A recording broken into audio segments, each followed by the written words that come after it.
It is important to remember the gracefulness of good character. To understand that pettiness is not a path to success. Think about the larger-than-life figures that perhaps you admire, be it a king or a queen or a president or a great leader in the community. All of them have certain fundamental traits of character in common when you look at the way they present themselves in public life. They have a tendency to appear patient,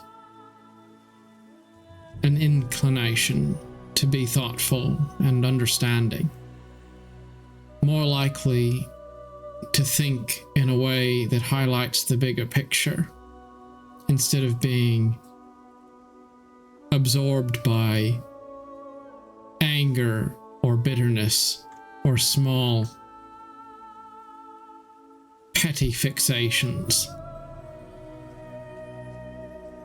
in the moment.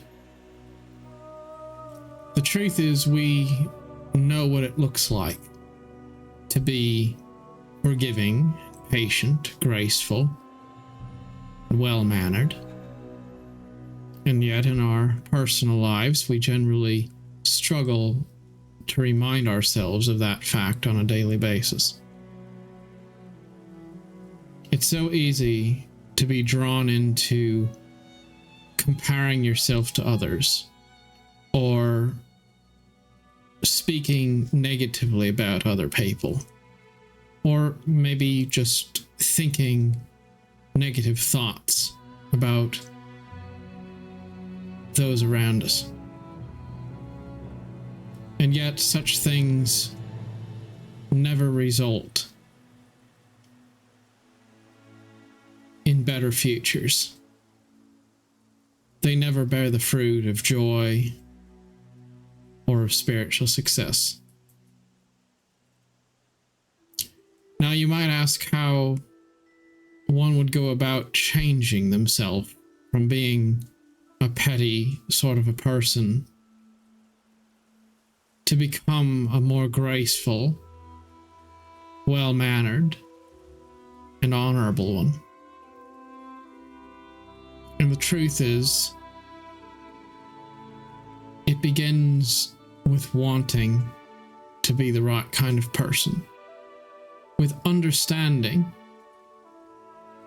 that the path forward must be one of nobility rather than crudeness. You see, you can put on a show. You can pretend to be a certain kind of a person if you desire to. If you think it seems cool and you just want to give it a go. Anybody can put on an act for a little while. But it takes a love of truth to actually make it stick. Because at some point we get weary of pretending. We get weary of the act. And then we revert back to our true selves. The version of ourselves that we are when no one's looking. And yet, when we understand the value of a thing, we don't really have to remind ourselves so much of why we do it. Because on a subconscious, spiritual level, we just know.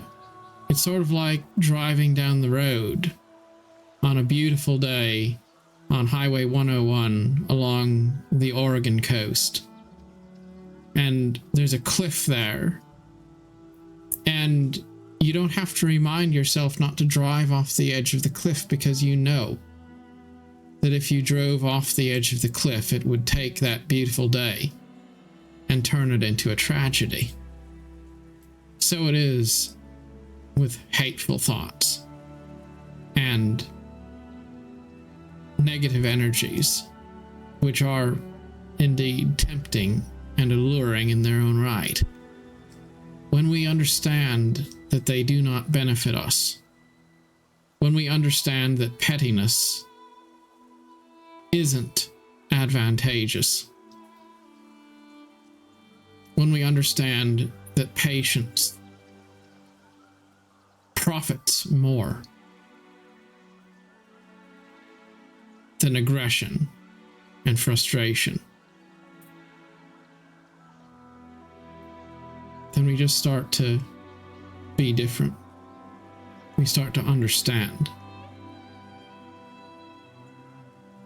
that the best way for us to be selfish is to be respectful of things which are greater than ourselves.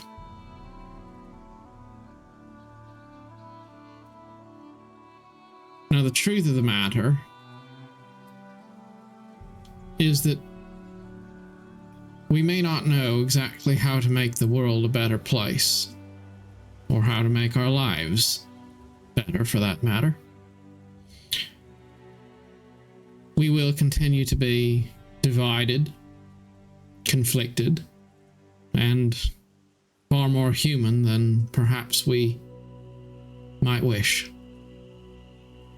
And yet every day we can make a choice to do small things that make our lives better and make someone's day better.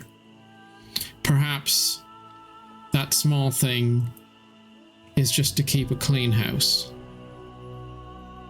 or to be patient with our family or our friends when they do things which inconvenience us.